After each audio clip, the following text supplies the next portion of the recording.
Komisi Pemilihan Umum Daerah Prabu Mulih menetapkan 398 daftar calon tetap anggota DPRD Kota Prabu Mulih tahun 2024-2029.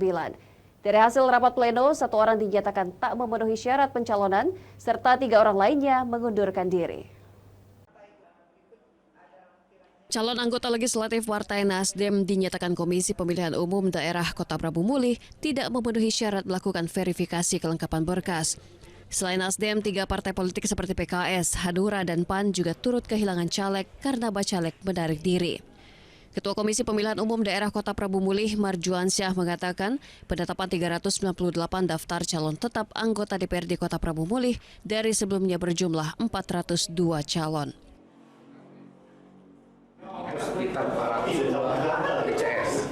Tetapi dalam perjalanan ketika ada pencermatan, kemudian verifikasi kembali gitu ya, sebelum penetapan DCT, ada beberapa bacalek dari beberapa partai juga kemudian mengundurkan diri, kemudian ada yang tidak memenuhi syarat lagi gitu ya.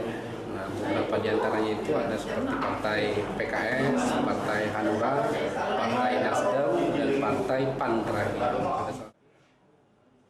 Dengan telah ditetapkannya daftar calon tetap DPRD Kota Prabu Mulih tahun 2024-2029, partai politik peserta pemilu tidak bisa lagi mengganti calon yang dinyatakan gugur oleh KPUD.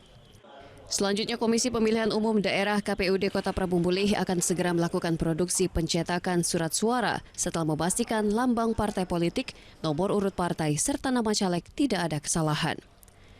Dari Prabu Mulih, Berry Brima, iNews melaporkan.